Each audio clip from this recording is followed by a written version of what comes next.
In 2020, the largest ancient DNA study of Vikings ever conducted revealed something unexpected.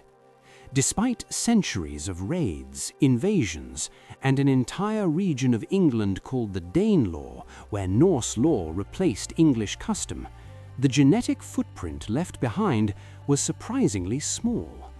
Some regions of England show less than 6% Scandinavian ancestry. So if the Vikings conquered, settled, and ruled for generations, why did their DNA nearly vanish? And if genetics tells a different story than history books, who actually won the war for Britain's bloodline? To understand this mystery, we need to examine two migrations separated by roughly 4 centuries. The first began around 400 AD, when Germanic tribes known as Angles, Saxons, and Jutes crossed the North Sea following the collapse of Roman Britain. They didn't just raid, they settled, displacing or absorbing the native Celtic-speaking population. By 600 AD, Anglo-Saxon kingdoms dominated what we now call England. Then came the second wave. In 793 AD, Norse raiders attacked the monastery at Lindisfarne, marking the traditional beginning of the Viking Age in Britain. What started as seasonal raids evolved into full-scale invasion. By 886 AD, the Danelaw was established, a vast territory under Norse legal control stretching across northern and eastern England. For nearly 2 centuries, Vikings and Anglo-Saxons coexisted, fought, intermarried, and competed for dominance. History records the political outcomes, but DNA reveals what happened at the population level, and those two stories don't quite match. Archaeologists have spent over a century excavating Viking-era sites across Britain. At Repton in Derbyshire, a mass grave containing nearly 300 individuals was discovered in the 1970s. Historical records link this site to the Great Heathen Army, a massive Viking force that invaded in 865 AD. Isotope analysis of teeth from these skeletons confirmed many individuals had Scandinavian origins. They drank water and ate food from colder northern climates during childhood. But here's where it becomes complicated. When researchers from the University of Cambridge extracted ancient DNA from Repton burials in 2018, they found unexpected diversity. Not all individuals were genetically Scandinavian. Some carried genetic signatures more consistent with local British ancestry. This suggested the Viking armies weren't purely Norse. They had already incorporated local recruits, or perhaps descendants of earlier mixed unions. The graves told a military story, but the genomes revealed a more complex demographic reality. The most comprehensive genetic study of Vikings was published in Nature in September 2020. An international team sequenced DNA from 442 ancient individuals buried across Scandinavia, the British Isles, Iceland, Greenland, Russia, and Poland. The samples spanned from the Bronze Age through the medieval period. Several findings challenged popular assumptions. First, the genetic makeup of Viking-era Scandinavians was not uniform. Danish Vikings showed stronger genetic connections to Western Europe. Swedish Vikings carried more Eastern European and Baltic ancestry.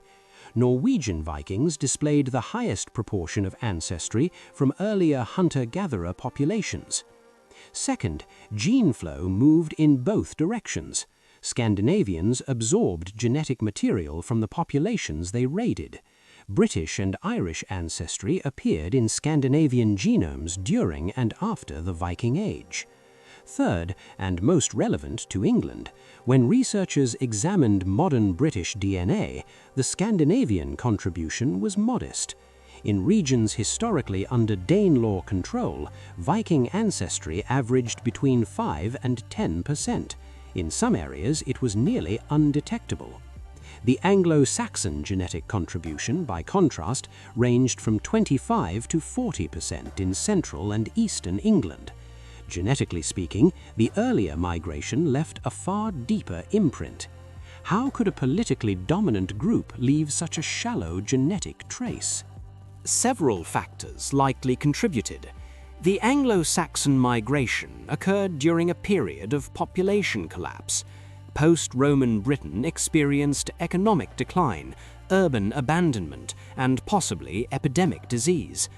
The incoming Germanic population arrived into a landscape with reduced native numbers. Under these conditions, even a relatively small migrating group could disproportionately shape the gene pool. The Viking invasions occurred under different circumstances. By the 9th century, England had a larger, more established population. The Anglo-Saxon kingdoms, despite their defeats, were not demographically broken. Viking settlers arrived as a minority, albeit a militarily and politically powerful one. The People of the British Isles study, published in Nature in 2015, supports this interpretation. Researchers analyzed DNA from over 2,000 individuals across the UK, whose grandparents were all born within 80 kilometers of each other. The results showed clear Anglo-Saxon genetic clusters in central and eastern England, but distinct Viking clusters were largely absent. This suggests Norse settlers integrated into existing populations rather than replacing them.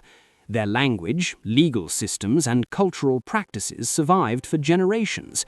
Their genes dispersed into a much larger host population. Cultural victory, but genetic dilution. One complicating factor deserves attention. Vikings and Anglo-Saxons originated from genetically similar source populations. Both groups descended primarily from Germanic and Northern European ancestors. They shared many of the same Y chromosome haplogroups, particularly I1 and R1a, common across Scandinavia and northern Germany. This overlap makes distinguishing Viking from Anglo-Saxon ancestry in modern DNA extremely difficult. Some individuals carrying haplogroup I1 in eastern England may descend from 9th century Danish settlers, or from 5th century Angles, or from Bronze Age migrations predating both. Whole genome analysis offers more precision than single haplogroups, but even advanced methods struggle to separate populations that diverged relatively recently in genetic terms. What researchers can say with confidence is this: the majority of Germanic ancestry in England likely arrived before the Viking Age. The earlier wave dominated, the later wave supplemented. So who won the genetic war? The evidence points to the Anglo-Saxons, not because they defeated the Vikings militarily, but because they arrived first, in greater relative numbers, into a more vulnerable population. By the time Norse settlers reached England, the genetic landscape was already shaped. Viking DNA entered an established gene pool and gradually became diluted across generations. History remembers the Danelaw. It remembers Canute the Great ruling England, Denmark, and Norway.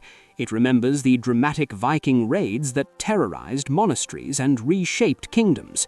But genetics remembers something quieter, a slower, earlier migration that fundamentally restructured Britain's population. The Vikings won battles, territories, and thrones. The Anglo-Saxons won the bloodline. And this raises a deeper question, one that extends beyond Britain. Across human history, how many dominant cultures left power, language, and monuments behind, but almost no trace in the DNA of those they ruled? Political conquest and genetic legacy may be far less connected than we assume. If you want to explore more hidden genetic histories like this, subscribe now and turn on notifications for the next DNA mystery.